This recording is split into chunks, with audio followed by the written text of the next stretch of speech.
remember at the start of the gig, I mentioned this. Going to be a few moments where, if it's okay, we'll be as quiet as possible. And you guys are already beautifully quiet, so you are. You're lovely. You should come to England and see the gigs over there. It's crazy. So the reason I asked for a bit of quiet for this next song is because it comes with a story, and the song doesn't make so much sense without the story. So I'll try and keep it as short as possible. And I've been a smoker for a long time. I started smoking when I was about 3 years old. You shouldn't laugh at that, girl. I've been smoking, I guess, since I was about 14 or 15 years old. And I started smoking, like any kid starts smoking because they want to hang out with the cool kids at school. And then I realised once I started smoking that the cool kids still didn't want to hang out with me. I'm smoking now, isn't it? No? Okay, alright. But then after a few years, for those of you who smoke or have smoked, you know that after a couple of years of doing it, you can't really stop. And you smoke more and more, and it becomes a pain in the arse. And for the last couple of years, I've been trying to give up, you know, and the same thing kept on happening. I'd give up for 2 or 3 months. I'd be really happy. I'd start running in the morning. That's not running. Usually you use your legs. But yeah, I'd start running in the morning. I changed my diet. I started to eat salad, which actually isn't as bad as it sounds. And yeah, I even did a bit of yoga. Again, that's definitely not yoga. No wonder it didn't work. Yeah. But after 2 or 3 months of living healthy and not missing cigarettes, for some reason I'd see someone one day lighting up a cigarette. It would look really delicious. And delicious is the wrong word, you know what I'm saying?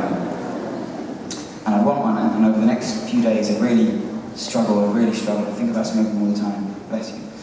That was the cutest sneeze I've ever heard in my life. It's adorable.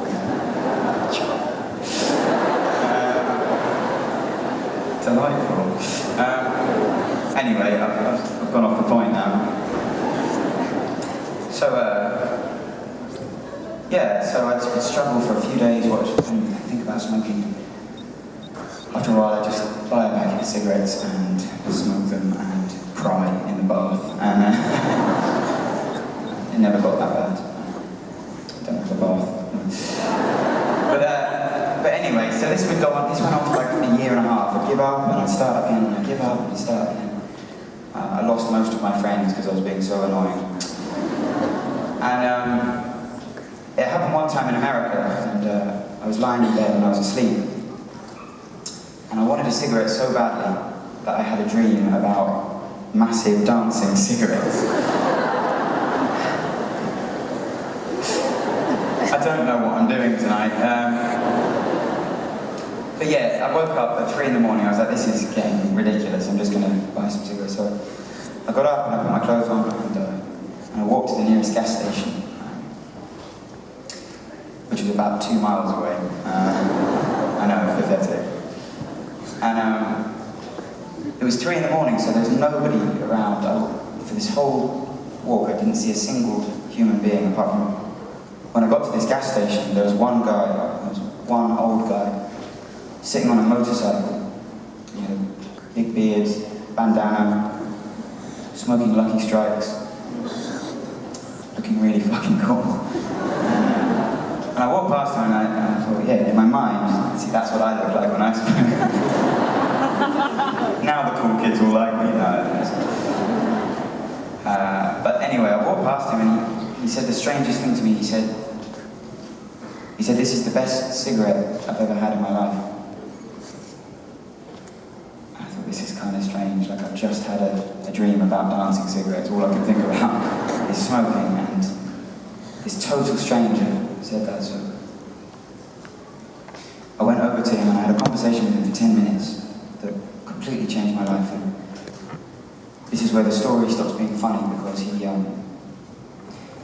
been smoking since he was a kid, and he'd just been diagnosed with lung cancer. And he knew that dying, he didn't know how long he had left, and he decided to buy this motorcycle and ride it from the west coast to the east coast of America, and spend the rest of his life with his kids, with his grandkids in New York. And, you know, for the first time, it put everything into perspective. I finally saw it for what it was, and I got up and I thanked him, and I didn't buy cigarettes that night. I went back to my hotel, and over the next few weeks I wrote this song, and I'd like to dedicate it to that man wherever he is. Let's go riding for New York.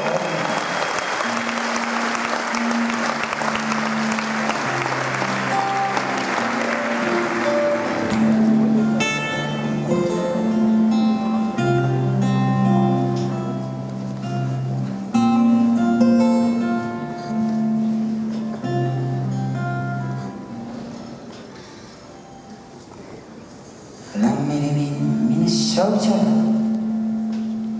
He was dark and overcast, long grey hair, eyes that stared through me like I was glass. I asked, where are you going to? He said, I'm the wind, I'm just blowing through. He took a cigarette and began to see, the doctors told me my body won't hold me, my lungs are turning black. Been lucky strikes pulled since I was at school, there ain't no turning back. They can't tell me how long I've got, maybe months, but maybe not.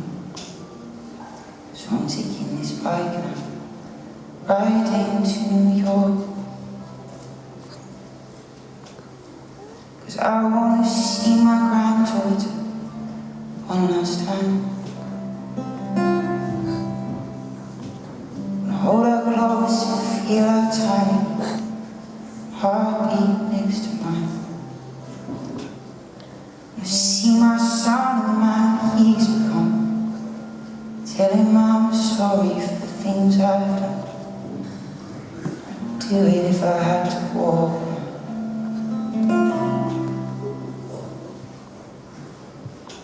Taking this bike, riding to New York.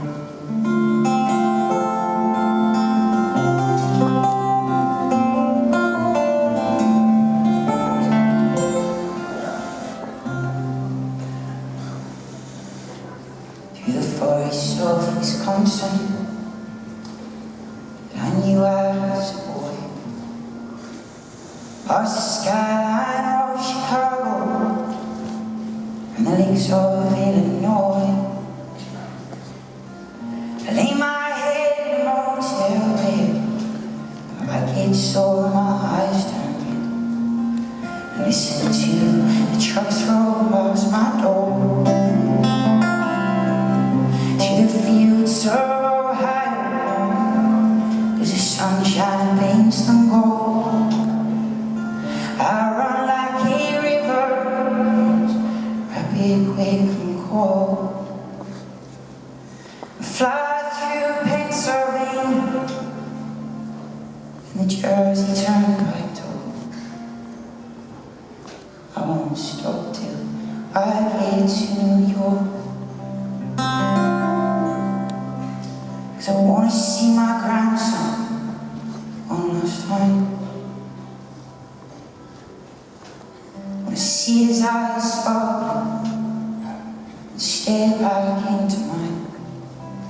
Now my time is short, I wanna see my daughter and tell her I'm sorry for the things I taught her, and I'd do it if I had to walk.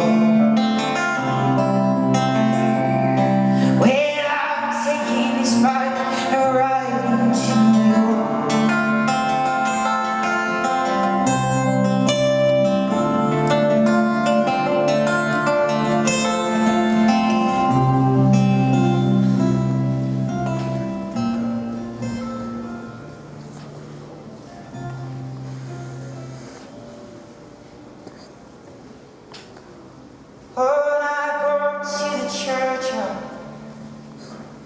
last time.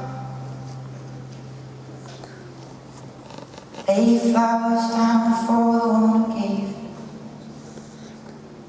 the best years of my life.